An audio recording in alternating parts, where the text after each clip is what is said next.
ए भैया देखी, एक पत्नी के पति गौना करा के हल्द्वानी कमाए चल गईलन।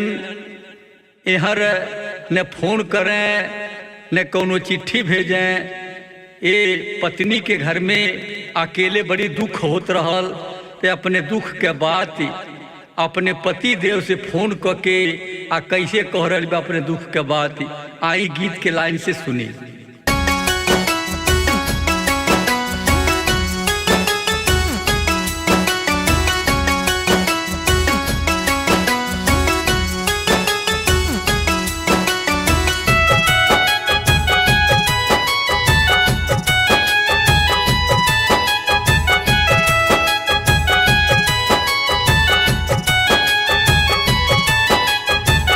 अपने तेरो तारा सैया हल्द्वानी परेशानी होता।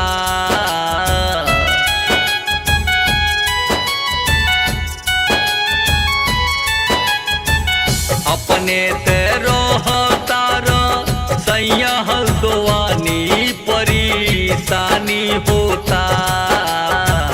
मन कर कूटनी में कूटी दी जवानी परेशानी होता।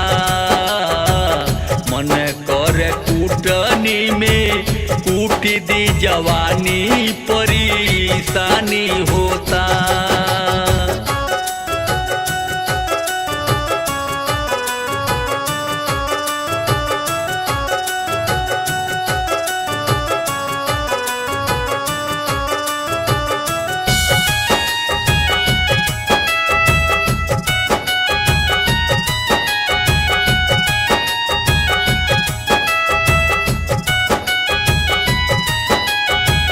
बुझत नइखो सैया हमरो ससतिया के करा से कहीं हम दिल वाक बतिया।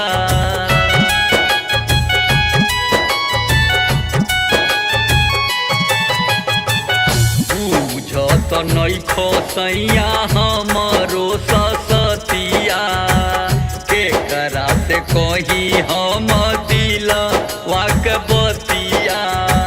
रोज रोज देवरा घर में तोर छेड़ खानी परेशानी होता। रोज रोज देवरा घर में तोर छेड़ खानी परेशानी होता। मन कर कूटनी में कूटी दी जवानी परेशानी होता। मन कर कूटनी में कूटी दी जवानी परेशानी होता।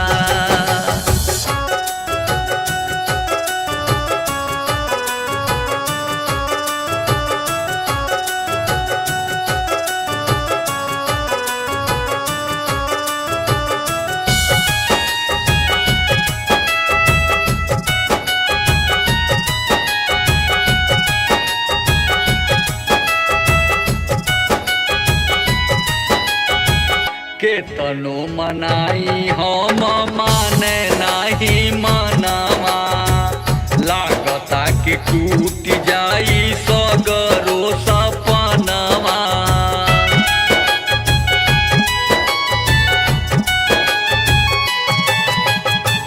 केतनो मनाई हम माने नहीं मनवा। लागता कि टूट जाई सगरो सपनवा। रोवे लयखिया हमरो बरसत पानी परेशानी होता। रोवे लयखिया हमरो बरसत पानी परेशानी होता। मन कर कूटनी में कूटी दी जवानी परेशानी होता। मन कर कूटनी में कूटी दी जवानी परेशानी होता।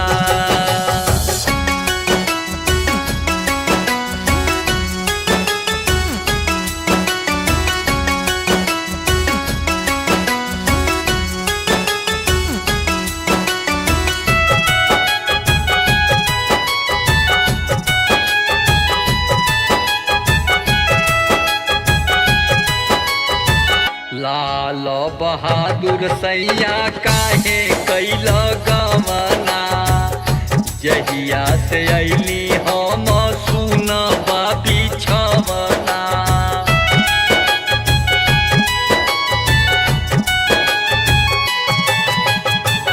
लाल बहादुर सैया काहे कैल गवना, जहिया से अइली हम सुनबा बिछवना।